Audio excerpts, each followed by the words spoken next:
Hey, it's Lemon. Welcome to the Backlogs. Hope you're doing well. Today, we're going back to Warhammer 40K, specifically Rogue Trader. And we're here for several reasons. Reason number one, I got the Warhammer itch again. And in a continuous effort to avoid the temptation to buy an entire army of Warhammer minis, I've been playing a lot of random Warhammer games as of late.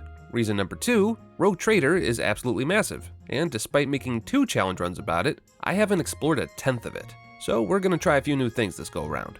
And reason number 3, the people over at Owlcat Games demand that the yawning portal be opened, and that the blood of humanity runs deep in the streets, bringing forth the raging inferno that is the warp.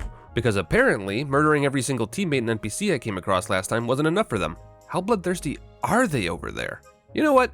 No, I'm not doing it. Being an evil villain just doesn't fit my personality. I'm not gonna... Wait, what's this? The Cyber Mastiff can deal fire damage if you're a heretic. I'm gonna be honest, you had me at fire damage. I guess it's time to find out. Can you beat Warhammer Rogue Trader with only pets? But before we get into the meat of the run here, a quick thank you to Owlcat Games for sponsoring today's video. If you like Warhammer 40K, turn-based strategy games, and/or games that give you an entire universe to explore with hundreds of decisions to make, you need Rogue Trader in your life. And with Update 1.5 now live, now's the perfect time to start playing. There's all sorts of new stuff to explore. The origins have been reworked, familiars now copy your conviction, combat and loot have been improved, and they've added pages upon pages of quality of life improvements that would take all day to list here. And if that wasn't enough, there's 2 more DLCs on the way, because this game wasn't big enough already. Use the link in the description or pinned comment down below to buy the game for yourself, and let them know that I sent you. And who knows, maybe one day they'll let me break the game as a dogmatic grenade-tossing man of faith. We live in hope, but not today. Today, we're gonna do my second favorite thing. We're gonna make the game beat itself. Sort of.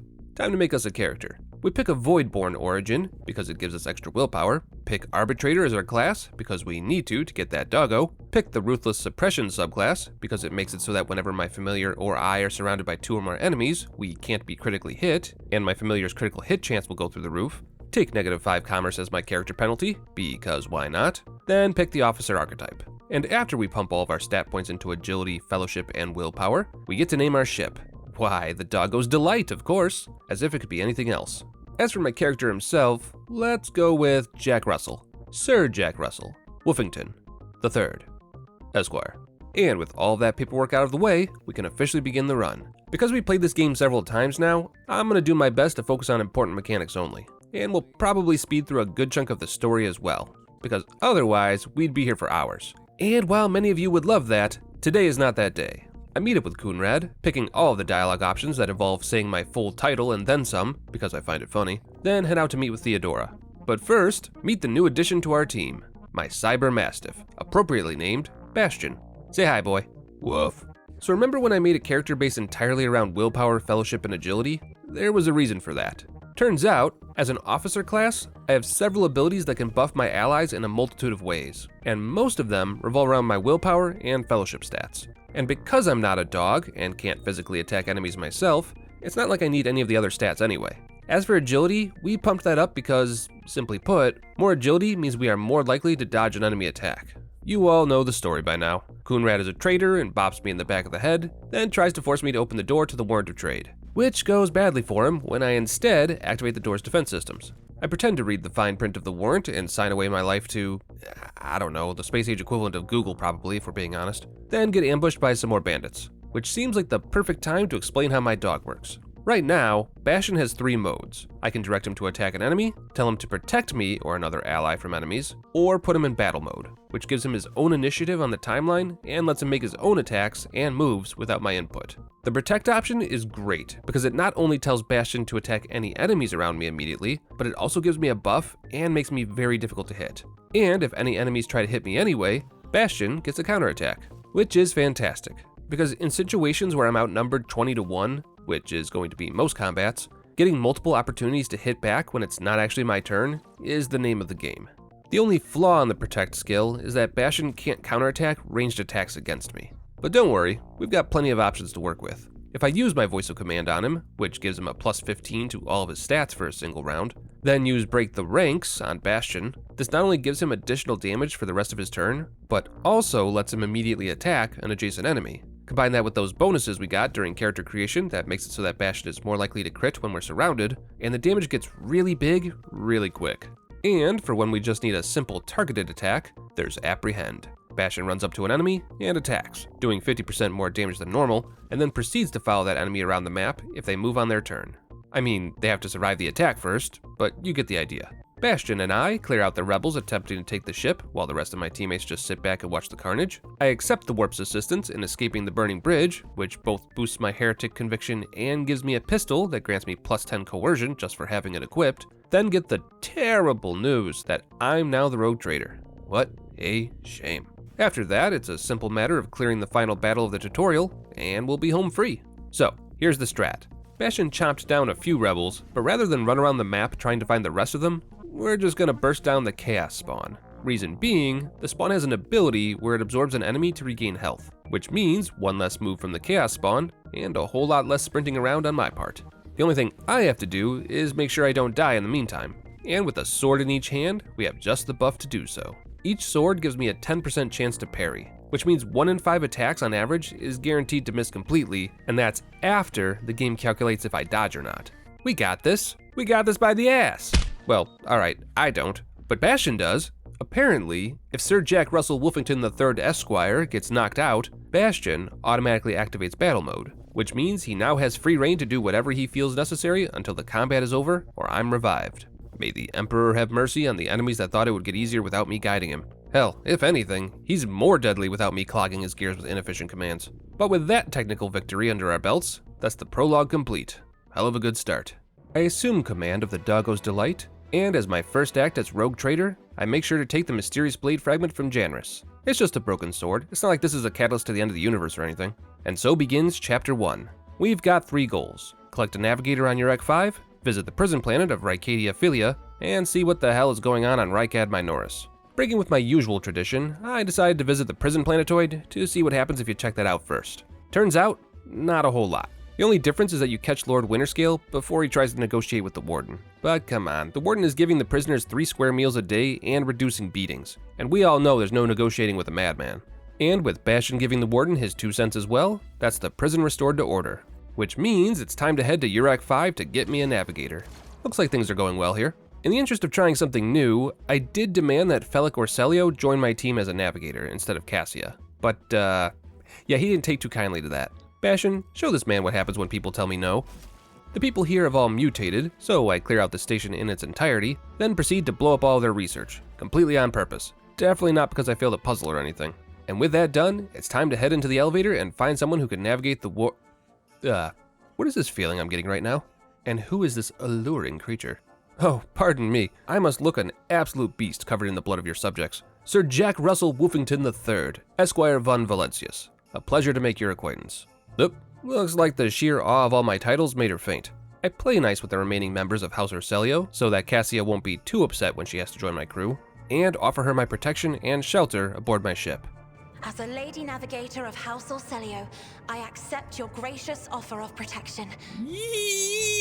I mean, yes, very good. Let's get going then. Now, I know that Owlcat Games wants blood for the Blood God, and don't worry, we're gonna give them their due. But the way I see it, what's more heretical than forbidden love? I think the only way I could make this even worse in the Emperor's eyes would be by romancing a filthy Xeno like the Tyranids. But they just want me for my biomass, and I respect myself too much for that kind of toxic relationship. Fun fact, Rogue Trader has all sorts of mods available to it, and even has a dedicated button in-game to get to the Nexus mod page. Why do I mention this? No reason. What are you insinuating? Is that heresy I hear? That sounds an awful lot like heresy. I make some small talk with our new navigator, and learn that she's a very interesting person. For one, she's not very fond of being surrounded by noise or people, due to the fact that she can see every person's aura. A flood of colors and emotions that gets a bit overwhelming when there's too many people or the emotions of the room are too strong. She's also got some self-esteem issues about her looks, no idea why, and is very sensitive to the fact that people don't like her around because of that whole they feel what she feels side effect she's got going on as the navigator.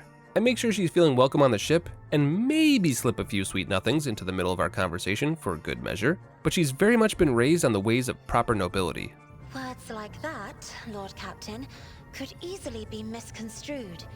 You should familiarize yourself with some of the works in your library to learn the appropriate manner of conversing with a lady. What's a library? Oh, this place! The place with the books and the words. Right, I knew that. It takes a little more smooth talking, but eventually my colors convince her that I'm not just taking pity on her, and actually do want to talk to her about her interests and life on Urek 5. And we have a really nice conversation.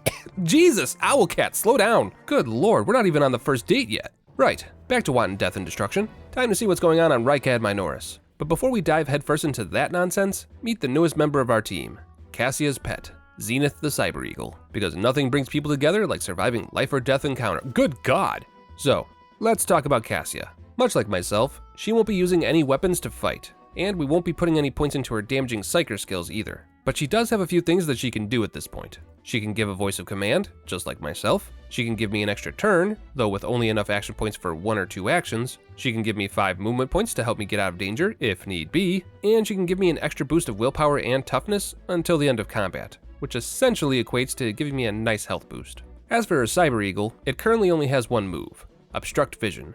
Basically, the eagle swoops in, attacks all the enemies around it, then gives the enemy it attacked a chance to retaliate. After that, the eagle attacks that enemy again. Pretty strong stuff. Oh, and if the enemy uses ranged attacks, there's an increased chance that if the attack misses, it hits another enemy in the line of fire. Because we gotta give the enemies some sort of kill count to add to their resumes. And hey, would you look at that? Level up. I give Bastion a new bite attack, which has a chance to knock enemies prone, and give Zenith the live bait ability, which makes it so that I can have the eagle guard an ally. If someone attacks said ally, the eagle swoops in and attacks them. And this can happen multiple times, currently up to 6 times in a single round. More if we keep pushing our stats up. And at this point, you should have a pretty good idea of how this playthrough is going to go. Bastion runs around biting all the minions around the party and drawing boatloads of aggro, while Zenith takes out any enemies hiding out of reach on upper levels and spends the enemy turns protecting Bastion or myself, since we're the tankiest boys in the party. It's a great wombo combo if I do say so myself, and it's only getting stronger with every passing level. Hopefully that holds true to the end of the game. After saving the governor of this planet, I'm tasked with going to the electrodynamic temple of the tech priests, where I find good old Heinrichs questioning a heretic. You know, as he do. And after exploring the place thoroughly and expunging any heretics we find, we head to the basement where my favorite time-sensitive puzzle is waiting for us. The boss Aurora and her exploding reactor. Joy of joys. You know, as someone who has never played with a party before, it is kinda cool when Cassia chimes in on occasion, especially since she tends to act as a walking lie detector test. Oh, look, Chad, I'm learning. I tell Aurora that I'm on the same team as she is, and the warp gods punish her with pain when she doesn't believe me, but her ego is too big for her mask. So it's time to send in the hounds. Thankfully, with 2 active party members on my team this go around, what normally is a brick wall becomes a simple matter of splitting the party, which goes surprisingly well. And after backing Aurora into a corner, she takes matters into her own hands and stabs the control panel with another one of those fancy iridescent daggers that the warp gods seem to be handing out to their favorite disciples. I'd feel cheated if the last 2 people that owned said daggers weren't dead or dying. While Heinrich studies Aurora's corpse, I lean over and pocket the second dagger, which I'm sure won't have world-ending consequences, and then it's back to the void ship. And I've just now realized that Bastion has a doggy bed in my office. Aw, look at these options here. You can full-on hang out with your pup. You're my most loyal friend, Bastion boy. I mean, that's pretty sappy by Warhammer standards, if we're being honest. And more importantly, yes, you can pet the dog. And even a Warhammer 40K Cyber Mastiff can't deny that it likes scratchies. Anyway, time for the finale of Chapter 1, the big parade. Because I'm the best rogue trader that ever existed, the people willingly throw me an unprompted celebration, which goes so well that even Aurora comes back from the dead to celebrate with me. Oh great, and now the Dracaria are here to steal the sun. Just ruin my whole day, why don't you? We fight our way through the heretic-ridden streets, and make our way to the next brick wall of the past few runs. Aurora, the Chaos Space Marine. Alright, you sumbitch, come and get some. Oh, my ribs! As per usual, Aurora's favorite wombo combo of kick you down and then stab repeatedly is still a thing. Though at least this time around, I brought a few more targets. The strategy is simple. Throw Bastion and Zenith at Aurora until he goes into phase 2, while simultaneously having Zenith cover me while I act as a distraction for the trash mobs. And once again, it turns out the secret to having an easier challenge run was having an actual team to work around. Who would have thought? And with Aurora dead, my pets gain their heroic act abilities. Bastion can heal to full, remove any mobility debuffs, gets 3 abilities for less AP cost, and gets extra damage for the rest of the combat. That's huge. And Zenith is no less impressive, with the only difference being that any enemy that she obstructs that accidentally shoots one of their allies will automatically do a critical hit. In any case, I decide to appease the warp and let Rykad Minoris become a demon world, which Heinrichs is super thrilled about, and that's Chapter 1 complete. Only 4 more to go. I catch up with Cassia a bit, where I discover that she not only has the power to make others feel what she feels, but can also heal others' emotional pains, then head with her to Footfall, where we need to dock for a bit while we repair our void ship. Uh-oh, my lady friend here says you're a bunch of liars. That doesn't bode well for you. How about you tell me what's really going on here and you're dead? Well, that happened. I send in the beasts, with devastating results, talk to Vladim and agree to send Footfall food supplies from a neighboring planet in response for proper payment, meet up with another messenger of the Great Houses, who is also hiding his true intentions, and who also gets assassinated. Why does everyone keep getting shot in the back? Oh, right, because it's easy. It does a lot of damage. I murder my way through the local Anver gang that's giving the population so much trouble, avoid temptation as the game tries to lure me away from pets only with several different grenade types, then meet with my officers, who inform me that we need to check in on several of our protected planets. So that's what we'll be doing next. But first, shopping! I've never really dabbled with it before, but it turns out that the shopping system of Rogue Trader is actually really easy to work with. Rather than force you to barter and haggle for every little thing, you only need to keep track of two things: your reputation with individual guilds, and your profit factor. Better reputation means that the guilds will offer you more of their inventory. Simple enough. As for profit factor, it's even simpler. If something costs less than your current profit factor, then you can just take it. Your profit factor doesn't go down, you just get to abuse your role as the rogue trader and claim the goods as your own. Reputation is gained with the different guilds through quests, planet projects, which we'll get into later, and by trading random loot that you've collected throughout your travels. Very simple for those of us who don't want to dive headfirst into a trading simulator, but also plenty deep for those that want to live out their universal merchant fantasies. You can also use your profit factor to create new custom party members. They'll match your level when you make them, so this is definitely a good way to shore up weaknesses in your party if you're struggling. And while it was tempting to make a few party members and see what a party of 1 dog and 3 eagles could do, it just got a bit too overwhelming. Don't get me wrong, 3 eagles swooping down with righteous retribution whenever someone attacks Bastion is a sight to behold, but there's just too much clutter on the battlefield for my taste. I finally find a helmet I can get behind and begin my Robocop phase, then brag about it to the rest of my void ship over the Vox system. The people know what's good. And with that, it's time to explore the universe, is what I would say, but it turns out when you actually interact with your party members, rather than constantly having to fight random enemy encounters every warp, you get to have fun little dialogues with your NPCs instead. Who knew? Cassia and I discuss the finer things in life, like random books that she's read and how to pretend to care about the billions of subjects in your dynasty, and then I make my way to Janus, my food planet. I have a touching moment with Cassia, where I show her what a beach is, and we have our obligatory beach episode, and again, considering the source material, this is actually a really touching moment that made me genuinely happy. Anyway, back to civil unrest. Rebellions everywhere you look.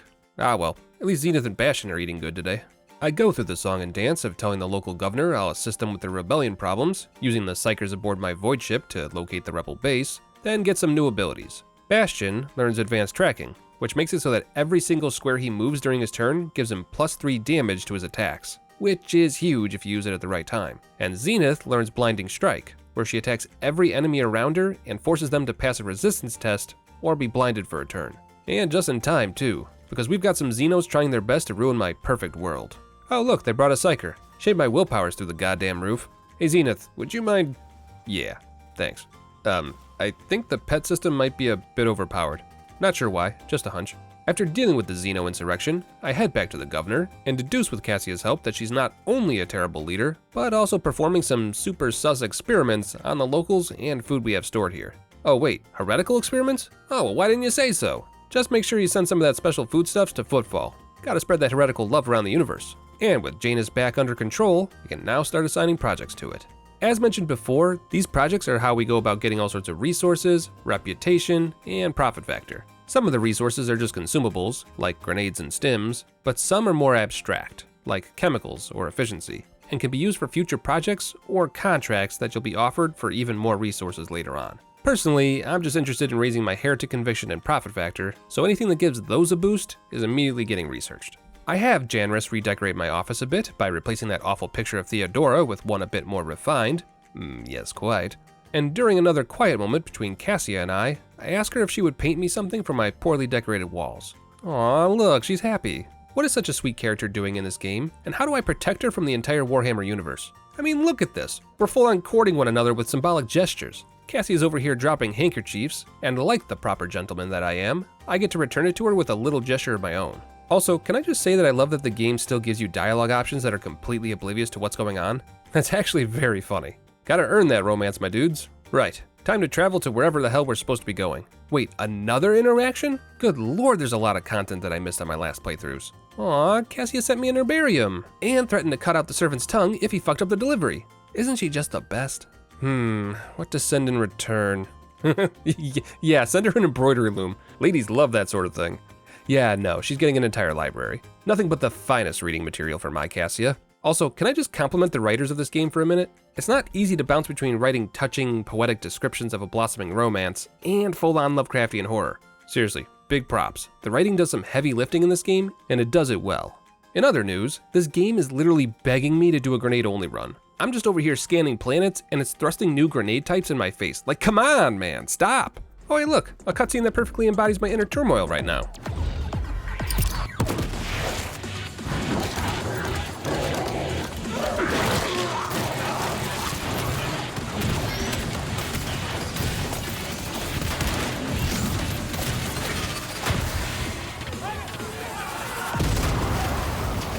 So, is this the game's way of saying that we're switching over to explosives only? Oh, wait, never mind. Goodest boy for the victory. Not today, Satan. Better luck next time.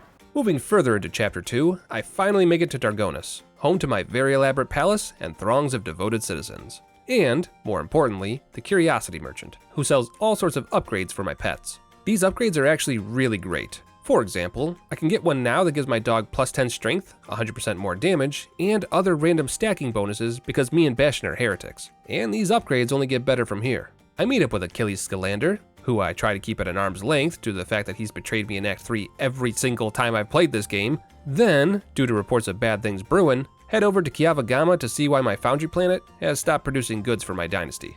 Ah, yeah, okay, that could be why. Whoop. Time to fight a mechanical spider, and not one, but 2 robotic dinosaurs. Unless we use our heretic powers to get me a pet dino. Ah yeah, go Mecha T-Rex. Wait a minute, where have I seen this before? I swear, I'm getting the biggest wave of deja vu right now, and I can't quite put my finger on why. Ah well, the moment's passed. And with Bastion dealing enough damage that the little bit of bleed on the boss will carry us over the finish line, there we are, just like that. We now get the option to continue to love and cherish our new pet dinosaur. Oh, for fuck's sake, Heinrichs, it's a Mecha T-Rex! Are you honestly telling me the Emperor wouldn't appreciate how metal this is? No pun intended?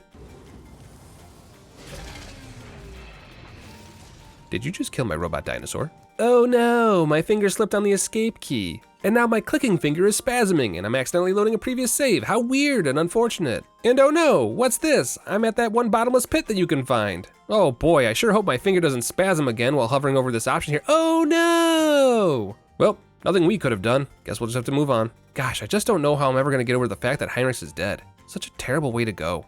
Guess I'll just have to learn how to live again. Potentially while riding a T-Rex. But with that quest out of the way, the next part of Cassia's storyline is taking place. House Orselio has decided to come visit me at my palace in Dargonis. And immediately, someone tries to murder my party, as is tradition. Turns out, House Orselio is going through a bit of a civil war right now, with half of the house wanting Cassia back as their leader, and the other half wanting to outright kill her due to the fact that she's carrying an artifact of their last leader who was, by their accounts, a bit of a despot. But with their little stunt put down, I leave the judgments to Cassia, seeing as it's her house. And she decides that to quell any bad blood between houses, House Orselio will plot courses through the warp for my dynasty for the next 100 years, and she will remain on my ship until further notice. How well she plays the game. In other news, apparently I've become heretical enough and influential enough that people are beginning to worship me, and they've even brought me a gift. Oh, wow, you really shouldn't have. No, really, you shouldn't have. Well, wouldn't want to be rude. I immediately use my gift and place my 2 sword shards on the altar, and immediately hear voices in my head telling me that I'll find the third and final piece on a metal world, where I will then decide to worship the edge or become one with it, and only time will tell which. Well, that was fun. Has my room always been this gnarly? Oh hey, you're new. You the decorator? Oh wait, you're part of the decorations. Got it. Interior decorating aside, it's time for the last mission of Chapter 2. I head to Vabos 6, where there is another rebellion of sorts going on, and it appears that the Xenos are the ones responsible for it. Because of course they are. They didn't last long. After that, I hunt down some more Xenos that are harassing my trade vessels, then rush to Grantis to help the governor there. I'm a tad too late. Hey Zenith, a little help? Thanks. Then, while searching nearby star systems for the remaining Xenos threat, I accidentally stumbled into a derelict facility that was sending out a signal, and found an enemy type I haven't seen in this game before. gene stealers, which is absolutely buck wild. I didn't think there were any Tyranids in this game, which made me a little upset, but here they are popping up out of nowhere, which makes me wonder how much else I've missed. But back to the task at hand, I destroy a few more Xenos frigates, kill the boarding party that tried to plant a bomb on my void ship, then deal with Hyrule, who I've completely ignored up to this point. I found her just wandering around my office, getting all upset about all of my trophies. Is this because I stole that Aldari skull? This is because I stole that Aldari skull, isn't it? But then, something magical happens. On a warp voyage gone badly, a slew of demons have appeared on the ship. But rather than go and fight them myself, which would be tedious, we can tell our T-Rex to go take care of it. We have a T-Rex. Back to Dargonis, where my palace is under attack from even more Xenos, one of which is Marzahai, who has tried to kill me several times now. Oh look, they've got doggos of their own. Shame mine can knock theirs down repeatedly. The invasion is repelled with relative ease, I throw a planet-wide celebration involving blood sport and an open bar for the locals, and I meet up with Kalkazar, the Lord Inquisitor. Apparently, he'd like to know where Heinrichs is. I lost him. But you'll never guess what I found. Is it a T-Rex? It is in fact a T-Rex, yes. But after lying to the Lord Inquisitor a few more times for good measure, that's chapter 2 complete. While I wait for Achilles Scalander's inevitable betrayal, I did a little exploring, where I found a ship out in the middle of nowhere. Guess I'll just talk to the ship's crew and figure out what they're doing here. Wait, what? What's going on? Wait, hold up, you're not Achilles. There's multiple ways you can get snatched in chapter 3? Well, I'll be damned. The story is different this go around. We're still captured and sent to Komora, the Drakari Death City, but it looks like Achilles didn't betray me this time. It was Hyrule. Was it the skull? I think it was the skull. Well, there's no escaping it, I guess. Might as well push forward. I pray to the warp to help me destroy this terrible place, and in response, the gods give me a laundry list of tasks to complete while I'm here in the city. Step 1, break the warp stifler, which will let the warp gain a stronger foothold on Komora. Step 2, sabotage the Archmachinator's laboratory. Step 3, sacrifice a boatload of people to weaken the barrier between reality and the warp even further. And Step 4, destroy the last warp stiflers in the arenas, thus unleashing the warp upon the Dark City. And I do mean unleash. We're talking hordes of monstrosities and demons everywhere you look. It's a bad day on Komora, and a good day for Jack Russell Wolfington III von Valentius Esquire. Oh, we also killed Hyrule. That wasn't part of the laundry list, I just needed another paperweight for my office. And that's pretty much all there is to say about chapter 3. I know it seems like I skipped everything, but to be completely honest, there wasn't any particularly difficult fights here. Also, this is my least favorite chapter due to how horribly depressing it is. That said, there was 2 good things that came out of it. The first is that I was able to Exodia obliterate Terventius, who was just a complete and total asshole and deserved what came to him. And the other is that, of all places, of all times, this was one of the sweetest moments I had with Cassia. It's this beautiful back and forth of her struggling to contain her powers and teetering on the edge, creating this rising tension between you that makes you question what form of kindness, if any, you owe to her. But then, you bring her back from the brink. And in this terrible godless place, you finally get to express your feelings in plain, unhindered action. And just like that, what used to be my least favorite chapter suddenly has a silver lining. This. This is what makes an RPG an RPG. You don't get this kind of character building or story arcs in any other genre, and I absolutely love it. A+ work, no notes. Oh, I also found a shield. Super cool, love me a good shield.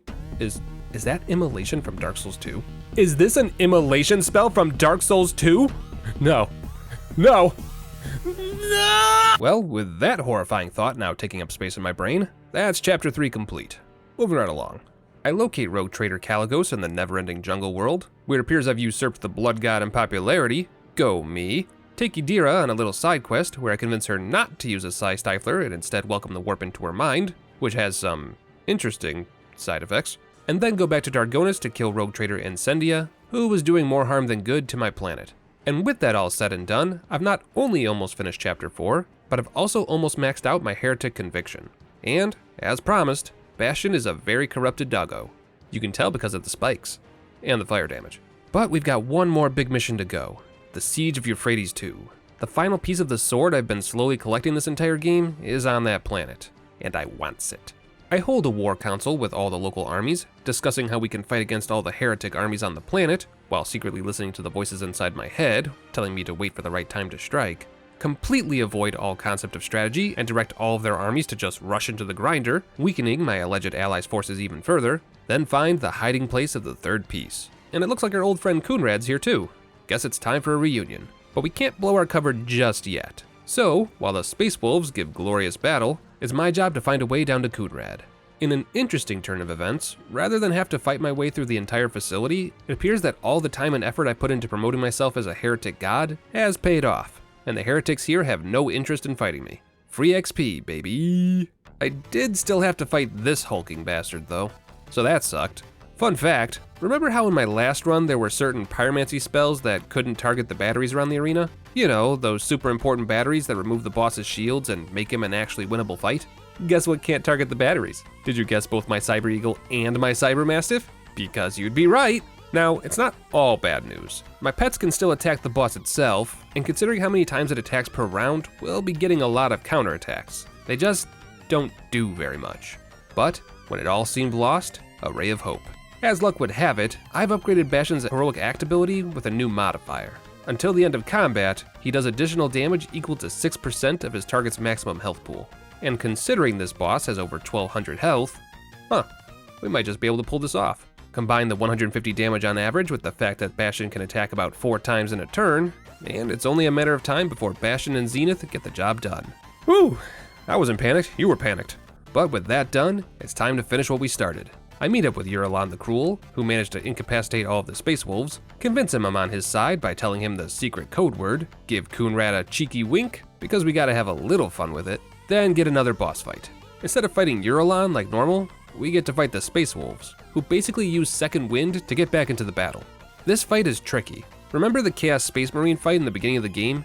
Good. Now imagine that, but now he has 6 times the amount of health, and also there's 4 of him. The good news is we've gotten a lot stronger since that fight, and even have multiple ways to make them hurt each other. The bad news is that they keep kicking my dog. With Bastion essentially always out of action, this fight came down to Zenith doing her thing. It was slow going, but she got the job done. And with that complete, there's one more step to go. I stabbed Coonrad with my newly formed sword, with a bit more pleasure than was necessary, and with his death, the Edge of Daybreak is able to emerge from the warp. And here we have a choice. We can submit and avoid another boss fight, or we can attack the Edge and be our own champion of the warp. I think we both know what option I chose. And while this boss is big and intimidating, and summons in waves and waves of demons, my previous challenge run experience pays off, and I know exactly how to fight it. Kill its herald so that it loses its shield, and then it's just a matter of whittling the Edge down to 0. Oh hey look, the Edge has a sense of humor. Am I a joke to you? Bastion, eat his feet off. Good boy. And with the Edge's defeat, we're given some items that I can't actually use, yay, and the respect and alliance of the remaining heretics of this plane of existence, slightly less sarcastic yay.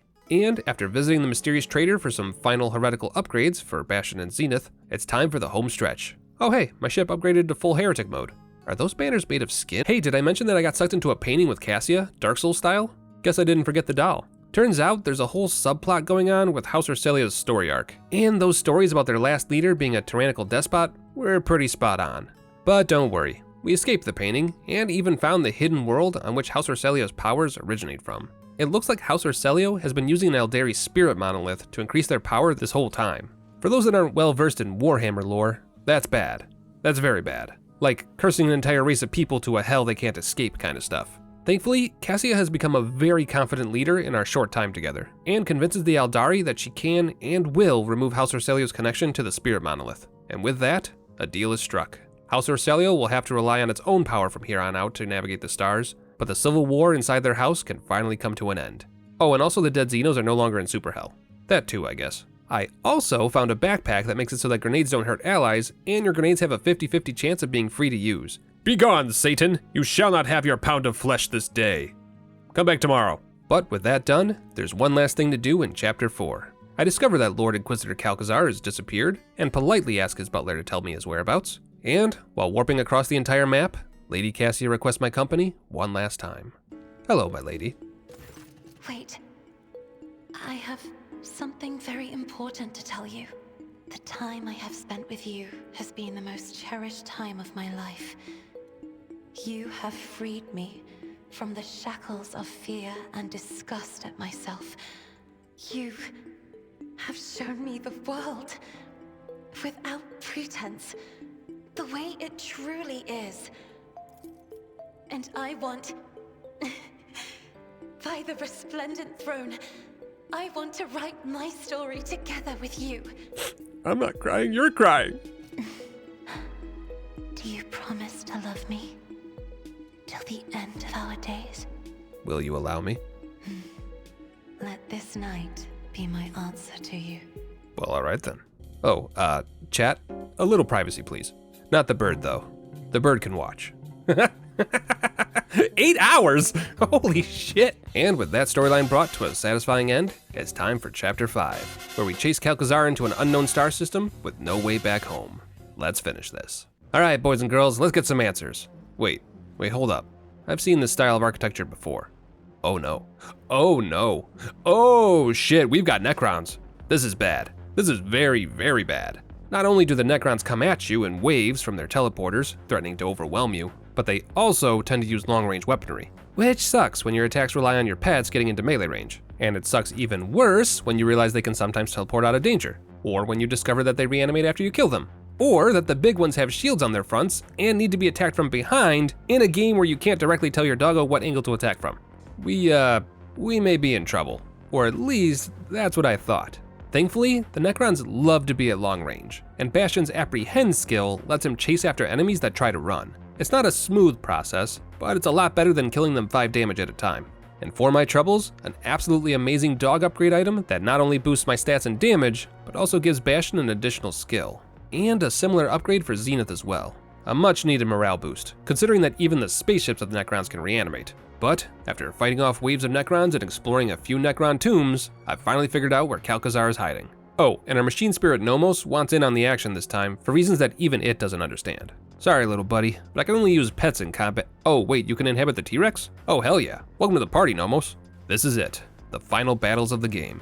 The last of the Empire's forces are hiding behind a force field while the Necrons close in on them, and after a prolonged battle of dodging Necron lasers and dealing with constantly teleporting and reanimating enemies, we force our way through the attackers, make our way to the force field, and politely ask to be let in. And to think I wasted my last shred of human politeness I had on you. Very well, have it your way. I wish this shield never existed.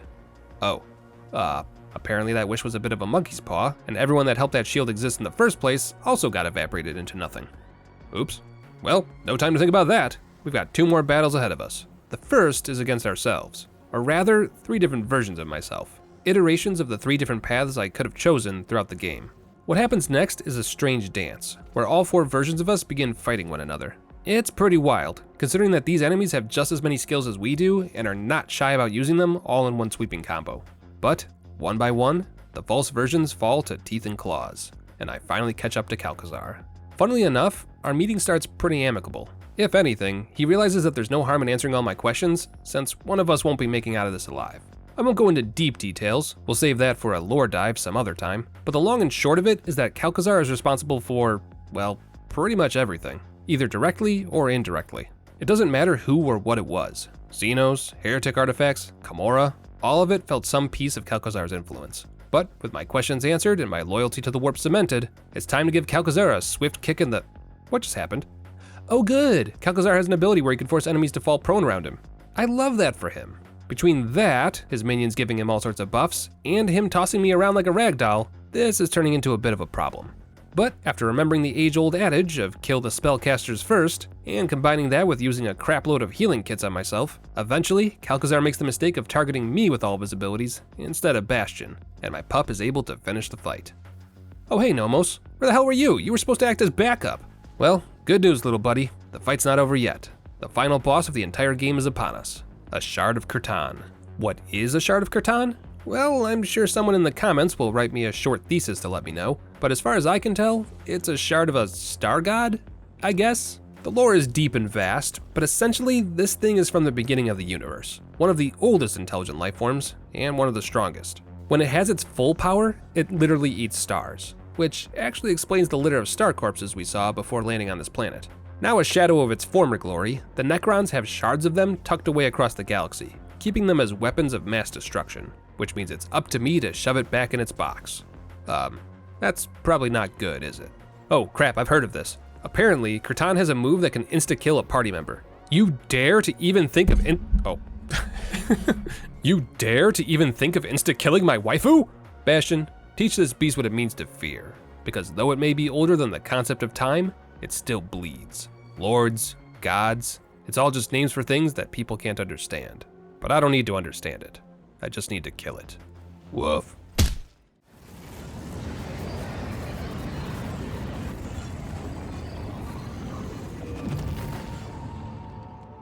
And with the last of its health diminished, the shard of Katana is weakened enough to put it back in its Pokeball. And it's here that we get a choice.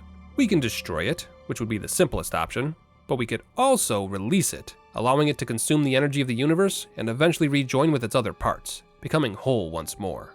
Or, because we've raised Nomos properly up to this point, we have a third option. Let Nomos absorb it.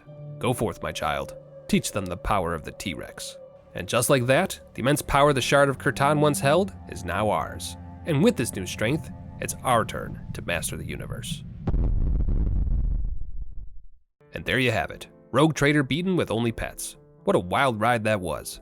There's a whole slew of story endings that the game gives us, letting us know exactly how things turned out due to all the choices we made along the way. And depending on how involved we were with certain characters, the endings get pretty descriptive. And while the rest of my crew has pretty lackluster deaths or endings, since I actively ignored them, Cassia's story ends on a perfect bittersweet note. Turns out love just isn't meant to last in the Warhammer universe, and eventually she had to become the leader of her house, marrying another house out of duty. But despite our physical relationship ending, she never stopped loving us and kept in contact with us to the end. An ending which is made even better by the fact that I was transformed into a demon prince by the warp gods. I can see it now. Cassia picking up the warp phone late at night, calling me across the Immaterium, and then us just talking into the wee hours of the morning, catching up and talking without talking in that way that only seasoned love can. In other news, I think I just had an idea for a Warhammer 40K fanfic if anyone wants to jump on that. But in any case, that's it. God, I love this game. Always something new to see, every single time. If you made it this far, thanks for sticking around. Hopefully you had as good a time watching as I did playing. And as a quick reminder, if you want to play Rogue Trader for yourself, now's the perfect time to play it. You can use the code in the description or pinned comment down below to pick up the game for yourself. It's still getting consistent updates, has 2 more DLCs planned, and is a great way to deep dive into the Warhammer universe, especially if you're new to the series as a whole. But in any case, that's all I've got. Take care of yourselves, be good to one another, and I'll see you all again soon.